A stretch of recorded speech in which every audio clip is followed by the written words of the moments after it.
outro lado desse momento delicado que a gente vive. Uma coisa que você estava falando é os remendos, essa realidade física de operação do sistema que mudou com as variáveis, e o modelo de negócios ele não acompanhou, porque o custo está sendo arcado pelo consumidor cativo. O outro lado disso, Edivaldo, é a fragilização das instituições. E uma fragilização das instituições é da agência regulatória.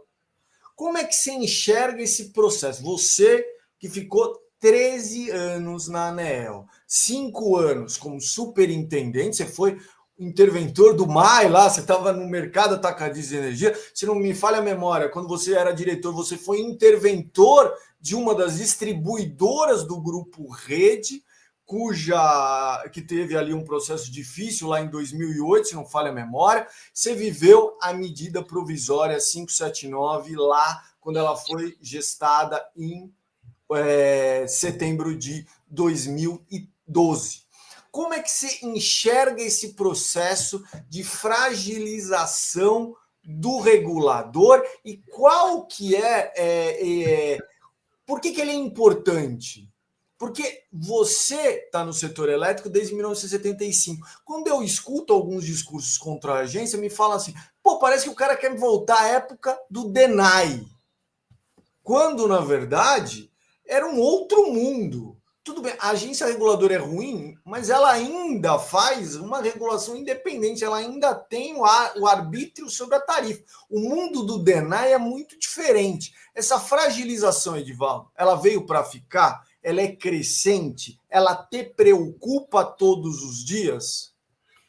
Todos os dias, e do jeito que ela, depois eu falo como ela surgiu, ela tende a piorar. A regulação ela só é importante se tiver o que regular e se o regulador é independente.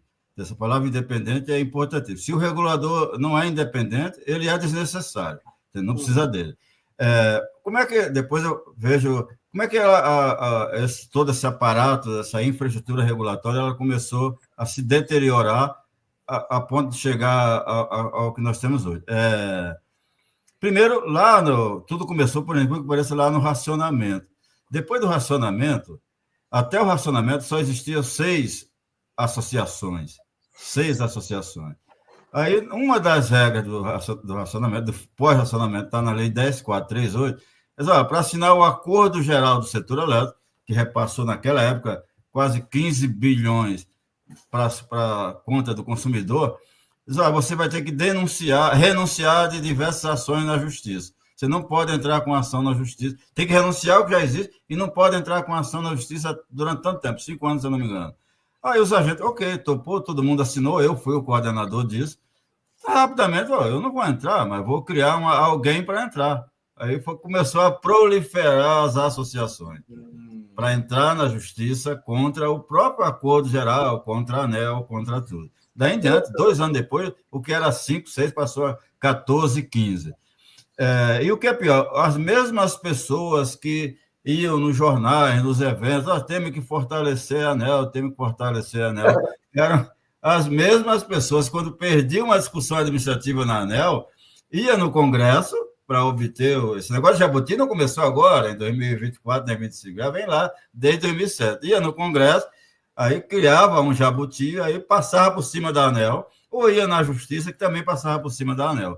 Então, os próprios agentes do setor elétrico enfraqueceram, foram os principais culpados do enfraquecimento da infraestrutura regulatória. E é assim até hoje. Entendeu? Quando pede na ANEEL, então muitos vamos lá, você está falando, vamos dar um exemplo. Sinal locacional, que é um exemplo recentíssimo, certo? Isso. A ANEEL diz, olha, para reduzir, o Nordeste está precisando de consumo e não de gerador. Logo, os geradores do Nordeste vão pagar um pouco mais de transmissão. Isso é o sinal locacional. Não, nada disso e tal. Aí emenda daqui, emenda dali. Aí, por sorte para mim, né? A primeira distribuidora que teve reajuste depois da mudança da regra foi a de Alagoas. Um aumento enorme. A ANEEL diz, aumentou mais porque o senhor não deixou aprovar a regra do sinal locacional. A regra do sinal locacional reduz a tarifa para o consumidor, aumenta para o gerador. Então, é isso, é um tipo de interferência. E isso continua assim. O governo do governo Dilma em diante, para aprovar a medida a MP 579. Negociou muito com o Congresso. É a medida provisória que teve mais emendas até hoje. Entendeu? Não sabia disso, é mesmo? Ela teve uma outra recentemente, 200, ela teve um bocado. Então, isso foi muito negociado. E aí delegou muito, isso significa delegar muito para o Congresso. O governo passado delegou mais ainda, não fazia o Ministério da Energia, todos os ministros faziam quase nada, tudo era o Congresso que fazia, então isso se agravou. Então, hoje, a grande mudança que tem que ser feita no setor elétrico é como trazer de volta as decisões técnicas para o âmbito regulatório ou do ONS, da CCE. É possível, Edivaldo? Eu acho impossível, porque o governo que entrou no lugar do governo atual está tendo que negociar mais ainda, entendeu? Então, isso só vem se aprofundando, e isso é uma negociação difícil, entende? Que deveria vir lá dentro do escopo daquele trabalho, daquela grande consultoria internacional. É por isso que eu acho que eu não vejo chances de melhora na situação que nós estamos. Eu até sei como fazer, até o que deve ser feito, mas não sei se alguém vai conseguir fazer.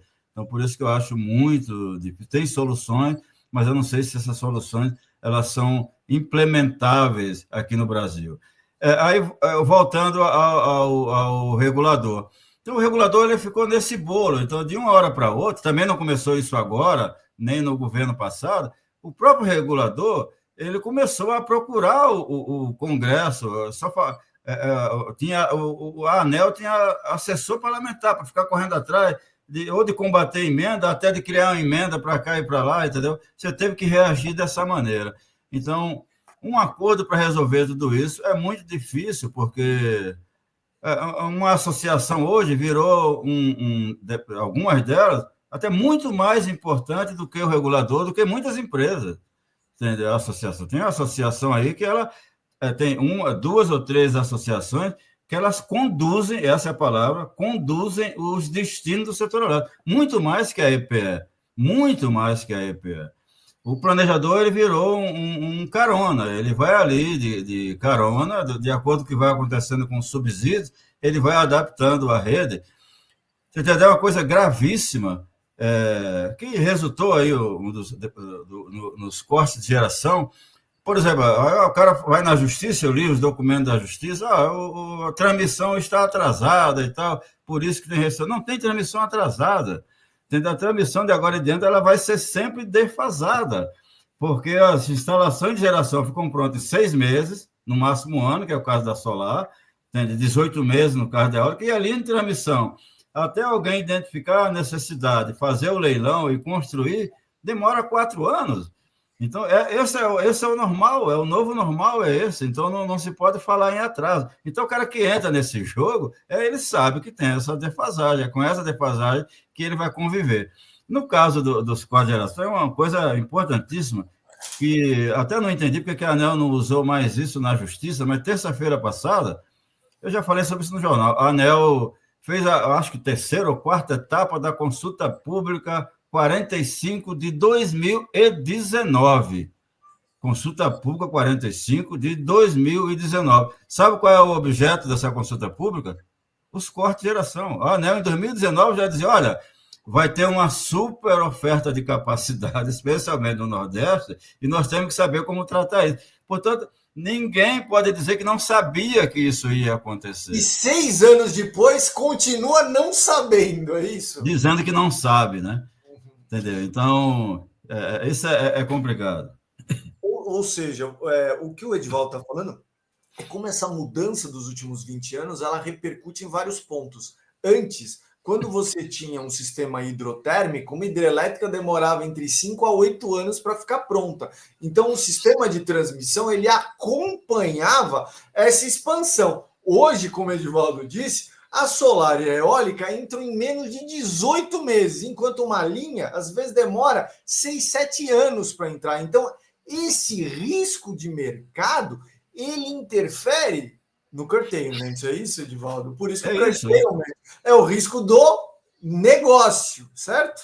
Perfeito, exatamente. E é pior ainda do que você falou e do que eu falei. Como a expansão, a grande expansão da capacidade solar tem sido na GD, que quem controla é o próprio consumidor, não tem controle da EPE, não tem de ninguém. Então, esse risco, essa defasagem aumenta mais ainda, porque vai sendo cada vez mais desnecessário aquelas transmissões de grande bloco de energia e, ao mesmo tempo, necessário em determinadas áreas. Então, o planejador fica sem ter o que fazer. Eu diria, eu vou dizer uma coisa muito forte, mas o modelo atual e da forma que ele se desenha daqui para frente, não faz sentido mais uma EPE. Não tem como acompanhar o ritmo que as coisas acontecem.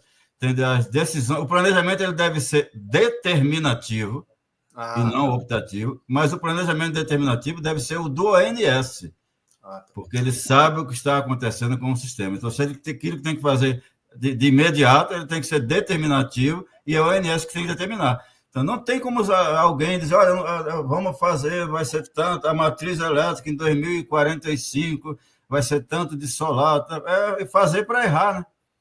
Porque agora que o senhor me deu essa deixa espetacular, eu só posso agradecer, porque o senhor está falando assim, precisamos fazer uma reformulação aqui das instituições do setor elétrico. Opa, a EPE, ela ficou refém de um modelo que, ela fala, eu arbitro uma parte, só que a parte mais importante, que é a descentralizada, eu não arbitro. Então, se vai precisar reforço de distribuidor, essas coisas, eu não posso falar nada, eu fico só olhando o sistema, e eu posso criar sobrecustos, porque eu só estou olhando uma parte do modelo. É isso que o Edivaldo, na verdade, está dizendo. Só que o Edivaldo está falando assim, o planejamento ele tinha que ser do operador nacional do sistema. Aí eu queria voltar com você. O Edivaldo tem que ser, eu disse mais, tem que ser determinativo. Determinativo. E feito por quem opera. O Edivaldo escreveu em 2019 um dos textos mais atuais do setor elétrico brasileiro, no livro de 20 anos do Mercado Livre da Câmara de Comercialização de Energia Elétrica. E ele fala sobre a criação do operador nacional do sistema e por que esse operador não ganhou um izinho de independente. E eu queria que você voltasse a isso, porque isso é fundamental naquilo que você está falando hoje. Essa reformulação e a questão de um operador independente, Edivaldo. Eu diria que o operador do sistema... Bom, primeiro voltar à história. De fato, o desenho feito para o RECEB, né, em 97, 98, acompanhava o que tinha de moderno no mundo inteiro, que uma dessas coisas era o regulador independente e o operador independente do sistema. Muitos deles, até hoje, a sigla ainda é ISO. No nosso caso, a grande briga do ONS, que o embrião é o GCOI, que era a Eletrobras, era de excluir a palavra independente, por duas razões. Primeiro, nós optamos por continuar dependente. Nós não queremos ter essa independência, depender do Ministério. Então, claro, era uma estatal da Eletrobras. E a segunda razão era que o GCOI, a turma do GCOI, que foi a primeira diretoria do ONS inteira, não acreditava que o modelo ia dar certo. Então, se não vai dar certo, para que esse negócio de independência? Vamos deixar assim mesmo, porque aí não precisa mexer muito e continuamos por aqui, no mesmo prédio, inclusive, tal. Então, essa foi uma das razões. Mas agora você vê como o mundo dá a volta. Hoje, apesar da excessiva interferência política no operador do sistema, nós nunca tivemos, esse tempo inteiro, um planejamento da operação do sistema tão independente quanto o atual. Entendeu? Hoje a gente fica sabendo de informações sobre a piora da confiabilidade via o operador do sistema. O governo reclama... Com documentos transparentes e didáticos. Isso. 15 dias atrás, censurou um desses documentos, né? Porque um jornalista importante... isso está, de fato, no documentos. Olha, pode ser que tenha apagões localizados e o ONS ainda diz mais ou menos onde vai ser. Entendeu? Isso está claro, o ONS tem que dizer isso mesmo. Mas aí aquele documento já apareceu de uma hora para outra do site, apareceu uma nota dizendo, não é bem assim, mas vai continuar a ser e tal. Mas o documento continua lá, só que agora você não acha ele de imediato, tem que procurar. Então, isso é muito importante. Mas, veja bem, voltando àquele caso da EPE, que veio perdendo de importância, porque está planejando uma coisa que ninguém vai executar. Você está só reescrevendo o que o subsídio mandou fazer. Esse é o papel da EPE. Mas o operador do sistema está acontecendo coisa parecida, embora eu te diga que o planejamento tem que ser centralizado. E pelo operador. Por quê? Porque o operador, agora, se você entrar, eu diria que 70% da carga, não, 60%, nesse minuto, estão sendo atendidos por fontes não despacháveis pelo ONS, que é GD, solar, eólica, nuclear e as termoelétricas inflexíveis. Você deve estar, e vai chegar depois, a partir de lá, pelas 14 horas, isso chega a 80%. E quando chegar, ou seja, a boa parte da geração que nós temos aí não são despacháveis pelo ONS. E tem mais, um montão muito grande não estão conectados sequer na rede básica, não está conectado na rede básica, sim em rede de distribuição. Essa é uma característica do mundo inteiro. Então, o ONS, ele, ao mesmo tempo que ficou importante, porque ele tem que definir como vai ser essa ponte da operação da distribuição com a operação da rede básica, isso é um papel do ONS, que ninguém disse que ele tem que fazer, entendeu? Isso não está no modelo nenhum, é uma necessidade, mas, ao mesmo tempo, ele vai despachar cada vez menos, vai depender cada vez menos do operador do sistema o atendimento do total da carga. A demanda líquida, em determinada hora do dia, ela é 40% do total da oferta. Só 40% do total da oferta é atendido pela rede básica. O resto é O atendido por Edivaldo está GD. falando assim: o piloto do avião está pilotando o avião, só que o manche está cada vez preso, ele não consegue nem para a direita, nem muito para a esquerda, é isso? Você usou uma metáfora muito boa para a palavra-chave. A oferta ficou excessivamente inflexível, que é o manche que você diz. E o cara que está lá no manche, não é ele que tem essa poder para determinar quanto o sistema vai ficar mais flexível. O leilão de reserva é uma maneira de tornar o sistema mais flexível, reserva de capacidade. As baterias, a resposta da demanda, entende? Pouco disso está na mão do operador do sistema. Ou seja, você viu que nós falamos de coisa, de diagnóstico, de coisa que o modelo atual não tem. Eu falei uma coisa até assim, bem rápido, na Europa já deve ter hoje mais de 100 DSOs, empresas que operam o sistema de distribuição. Como está todo mundo, a GD ligada na distribuidora, quem é que vai operar isso? Entendeu? Alguém tem que operar. E tem estado que tem mais de uma distribuidora. Ou seja, a ponte entre as distribuidoras e o operador do sistema tem que ser feita por alguém. Hoje o ONS sabe quanto é que tem de GD por uma coisa que chama pelo líquido. Eu sei na subestação da distribuidora quanto é que está sendo atendido localmente, quanto é o da rede. Então, é assim que determina quanto é GD e tal. Ninguém sabe exatamente quanto é a GD. E sim, qual é a carga atendida pela distribuidora? É tanto. Entendeu? Mas muito daquilo pode ser redução de consumo, pode ser um monte de coisa. Então, essa figura não existe no Brasil. A distribuidora, eu não posso operar porque a lei me proíbe de operar o sistema. Então, quem é que vai fazer isso? Eu até achei que o mundo capitalista pode criar aquilo que quer. Falei, nossa, vai aparecer alguém para executar essa tarefa. E no Brasil até agora não apareceu ninguém, cara. Eu fico impressionado. Talvez porque o modelo incorra com todos os custos para nós e o risco do apagão não seja compartilhado. Sei lá, não sei. É isso, mas é também porque ninguém tem muito. Ela poderia ganhar dinheiro com isso, né, Edivaldo? Ela poderia Claro. criar um braço para isso, na verdade. Né? Que as empresas hoje não têm interesse, o interesse em gerar o conflito é maior do que o interesse de resolver o conflito. Ganha-se mais com o modelo ruim do jeito que está do que se consertar o modelo. Isso é muito interessante. Agora, Edivaldo, você está falando assim sobre essa questão, a gente não tem a figura do DSO, a gente não tem a figura do TSO, desses mini operadores da rede de transmissão e os mini operadores da rede de distribuição. O que a gente tem visto no mundo, a gente viu um grande apagão aqui no Brasil, 15 de agosto de 2023, foi um apagão ali que, naquela época, o então diretor do ONS, o Luiz Carlos Sioc, ele disse, é paradigma, olha como a rede mudou aqui, a gente tem vários operadores eólicos GD não trabalhando com equipamentos ali na mesma sincronia, e a gente viu agora um mega apagão no Chile, que 99% do país ficou sem energia elétrica, criando um verdadeiro caos ali. Divaldo, quando você me fala, a gente tem mini operador, o ONS não está sabendo como que está acontecendo na rede de distribuição. O que está acontecendo com a GD não é exclusividade brasileira. A Austrália suspendeu a instalação de painel fotovoltaico. A Alemanha acabou de criar uma legislação. Opa, calma aí, nós estamos indo muito rápido. Calma aí. Então, esses mega... O que é? A rede está ficando cada vez mais complexa e todos os reguladores e operadores no mundo estão ficando com cada vez mais calças curtas. É isso? É isso. E isso é mais complexo no Brasil, porque o Brasil é o único país que tem um sistema interligado nacional. Né?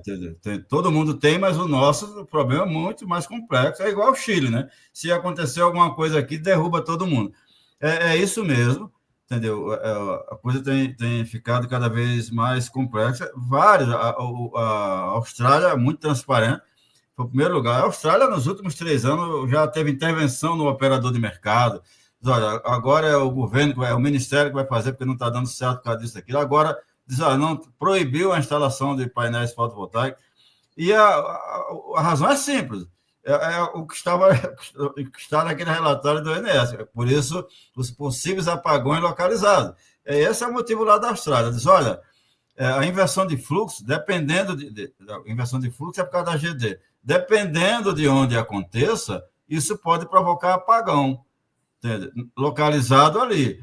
E se esse apagão repercutir para a rede básica, pode afetar muita gente. Essa é a preocupação do operador do sistema. Tem um caso muito sensível, o Rio Grande do Norte.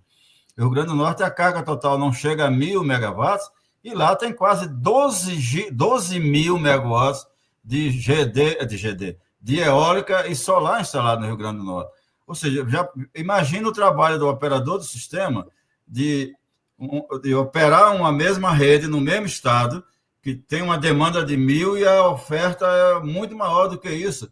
Então, operar tudo isso de modo que não tenha grandes problemas não é uma tarefa muito simples. E esse é o papel do operador do sistema do Brasil inteiro, e sem ter informação do que tem acontecido na rede distribuidora em tempo real, em termos de inversão de fluxo, entendeu?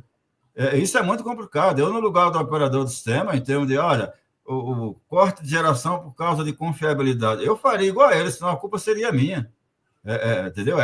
Dentro de todo esse escopo que está o papel do operador. Por isso que a Austrália foi radical. Ninguém sabe ainda, ou o Chile está escondendo, exatamente o que aconteceu. Qual foi a raiz do problema? Foi uma queda no 500 kV, na rede básica dele lá, que é um compridão. Mas por quê? Isso não ficou claro ainda. Porque, né, quando a gente faz algumas disciplinas de engenharia, uma das coisas que a gente aprende ali é o dilema do operador. E o dilema do operador que a gente aprende na aula, ele fala assim, um dilema clássico, tradicional, era a questão da vazão e da água que se acumulava no reservatório. O Edivaldo começou falando sobre como as mudanças climáticas tornam esse padrão das vazões ainda mais irregular. Então, a irregularidade é crescente. O dilema do operador no modelo tradicional fica mais complexo. Só que o Edivaldo está trazendo outro ponto. A GD Solar traz ainda mais complexidade. Ou seja, o operador fica ainda num maior dilema. É isso, Edivaldo?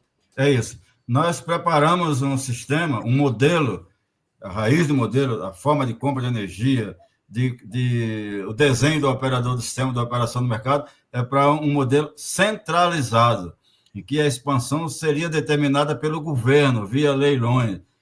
E a expansão de 13 gigawatts por ano não depende do governo, nem de leilão, nem do operador do sistema. É tudo descentralizado, tudo distribuído. Então, cada vez mais vai ficando menos para o central e mais para o descentral.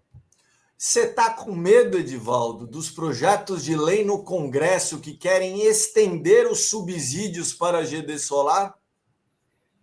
Quer estender, ampliar o prazo? Na verdade, ele começa a ter uma queda a partir de 2028. O que eles querem é que esse subsídio se mantenha, né? E aqui no Brasil, às vezes, o provisório se torna permanente, certo? Não, isso a gente sempre deve temer isso, porque, como eu disse, hoje tudo depende do Congresso. Até recentemente tinha pouca gente falando contra isso, entende? Eu e mais uns gatos pingados. Hoje a gente vê Eu vi uma matéria no jornal Valor do presidente da ENGIE, depois uma entrevista dele na Globo News. É importante pessoas com esse porte de responsabilidade falando claro. Ele já tinha falado isso antes, mas ele foi muito claro, olha, são subsídios desnecessários. As fontes mais competitivas hoje já é eólica, solar, e a GD também, já é bastante competitiva, não precisa mais de qualquer subsídio. Então, ampliar esse subsídio ou estender prazo é aumentar a perversidade, já é uma coisa perversa, os caras, não, eu vou ser mais perverso ainda, não faz o menor sentido. Edivaldo, se eu te desse a cadeira do ministro de Minas e Energia, qual seria a primeira medida que o ministro Edivaldo Santana faria? Primeiro, contratar uma consultoria internacional para refazer o modelo. Para refazer, nós temos que ter um plano. Por que precisa ser internacional, Edivaldo? Os nacionais estão todos comprometidos. Você tem uma ideia? Recentemente, um consumidor, um colega, ele é consumidor, mas ele também tem umas terras. Na terra dele passa uma linha de transmissão, vai passar uma linha de transmissão. Ele disse, nossa, eu só quero que desloque um pouquinho para cá, porque aqui eu acho até que o órgão de meio ambiente não vai deixar construir, que vai passar em cima de um APP, uma terra grande em Minas Gerais. Uma área de proteção permanente, de preservação permanente. Isso. Aí ele vai passar aqui, então tem todo negócio. Isso tem 2 anos. Aí ele veio falar comigo, eu sugeri, olha, é melhor você contratar um advogado e sugerir alguns nomes, uns 5 nomes. Nenhum advogado dos 5 que eu falei pôde ser contratado, porque estão todos de interesse, conflitados com as transmissoras. Entende? Então, hoje é difícil você achar alguém independente que possa conduzir um processo desse tipo. Isso também vale para consultorias, para um monte de coisa. Então, é por isso que tem que, obrigatoriamente, seria um erro, tem que ser apoiado por nacionais. A mesma coisa, muitos não gostaram, as universidades, a mesma coisa. Se você precisar de um parecer isento de um professor, especialmente dos departamentos de energia elétrica ou mecânica, você não vai encontrar, porque os grandes centros estão comprometidos com P&D e eles têm medo de emitir um parecer contra o operador, contra a transmissora, contra o gerador. Então, isso é uma coisa gravíssima, entendeu? E que você ficou tão conflitado e ficou tudo tão dominado por lobbies que você não pode mais contar com pessoas isentas para darem palpite sobre uma ou outra coisa. É por isso que tem que ser internacional. Essa é a primeira coisa que eu fazia. Hoje nós estamos em um voo e nós não temos o plano de voo. Esse é o problema. Então, como você não tem um plano de voo, então você tem que ficar ao sabor do que vai acontecer com o clima, com o tempo, com a turbulência. Você não tem um plano para se desviar. Esse por isso que é a primeira coisa que tem que ser feita. E digamos, estamos indo bem, hein? Porque esse voo está cego, mas nós estamos até que indo bem, hein? Porque já podia ter caído esse voo. Já caímos um pouquinho em agosto de 2023, mas é uma crise de 2021 e tal, mas a gente segue, né? Mas como eu disse, como a gente não tem um plano, custa caro, né? Edivaldo, penúltima pergunta. Vai sair um livro com a sua coletânea de artigos ou não? Você está escrevendo um livro ou não? Cara, eu já comecei a juntar, porque como eu tenho artigos que eles seriam suficientes hoje para 2 livros ou mais. Então, eu começo, eu mesmo, como eu não sou um editor, então, o que é que fica melhor aqui e ali? Então, isso às vezes me deixa meio perdido, que me desanima, eu dou um passo atrás. Então, se você souber de alguém que possa me ajudar a fazer isso, talvez fosse uma maneira de andar para frente e não ficar vai e volta. Então, seria importante. Mas a ideia é essa, do livro. Tá. Não, porque eu acho importantíssimo. Eu sou um defensor de que esse livro vai contar, na verdade, os últimos 25 anos e vai projetar o futuro. Edivaldo, o futuro do setor elétrico brasileiro, como é que você enxerga? Você tem... A gente está indo para aonde? A gente está sabendo para onde a gente está indo? E a gente está, mesmo sabendo para onde a gente está indo, a gente está fazendo as coisas para ir desse jeito mesmo? Como que você enxerga esse futuro? É a última consideração que eu queria a sua. Não, infelizmente, a gente sabe onde a gente quer chegar, ou qual é o roteiro. Nós temos que o governo fala muito, não, modicidade tarifária, segurança do sistema, confiabilidade do sistema, essa é a diretriz. Mas como fazer tudo isso para cumprir esse objetivo, é uma coisa que ninguém sabe como fazer, e estamos fazendo de uma maneira errada. Por exemplo, A gente fala muito de transição energética.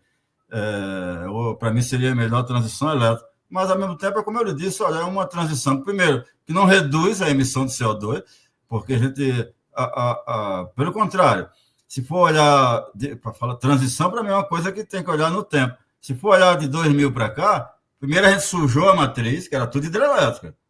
Lembra? Aí contratamos um monte de termoelétrica, que era necessário, porque senão ia ter apagão. Aí contratou gás e tal. Aí depois aí vem eólica solar. Aí, opa, agora nós estamos com 93% da matriz, ela é tudo renovável. Mas, ao mesmo tempo, para manter isso, nós temos que contratar mais térmica. Entendeu? Então, a gente não está desenhando uma coisa que seja sustentável. Claro que vai ter que ter mais térmica, é assim mesmo. Mas como? Hoje, hidrogênio verde, vamos exportar. Hoje não poderia exportar para lugar nenhum da Europa, porque exige que o local de onde exportador, a geração daquele ano tenha sido, geração e não capacidade de salário, 90% de renovável. Eu acho que nos últimos 20 anos, só em um ano, a eólica, solar, hidrelétrica, geraram mais do que 90%, tem sido 84%, 85%, 80%, 70%. Que já é muito, pô, que já 70, é muito. 73%, como foi em 2021. Então, a gente propõe um sonho que a gente não tem como chegar, entendeu? Eu acho que a gente precisa ser mais pé no chão. Então, eu vejo, resumindo, todo mundo sabe onde quer chegar, mas não sabe como chegar, por isso que eu acho que a coisa está, o futuro do setor elétrico eu vejo como muito obscuro, entendeu? Você está por ali, tateando, está todo mundo, já usei isso antes, num quarto escuro, entendeu? E quando você está num quarto escuro, você até tem uma ideia onde é que fica a porta, mas você, como não sabe o que é que tem ali embaixo para você pisar, então você dá os passos bem curtinhos. Você, mesmo um quarto da sua casa que você conhece bastante, você, quando está todo escuro, você anda com passos bem curtinhos. É como nós estamos hoje, num quarto escuro e andando com passos bem curtinhos, sem saber o que fazer. O problema é que o cara que acha que pode tudo, ele quer dar passos longos. Aí, às vezes, a gente pode cair ainda, né? Vamos ver se alguém acende a luz nesse quarto escuro. É verdade. Tem muita gente querendo acender essa luz. Esse é o problema. Bem, muitíssimo obrigado pela aula para o Edivaldo Santana e acompanhe o ETIC Talk sempre nas redes sociais. Obrigado e até a próxima. Um abraço, gente.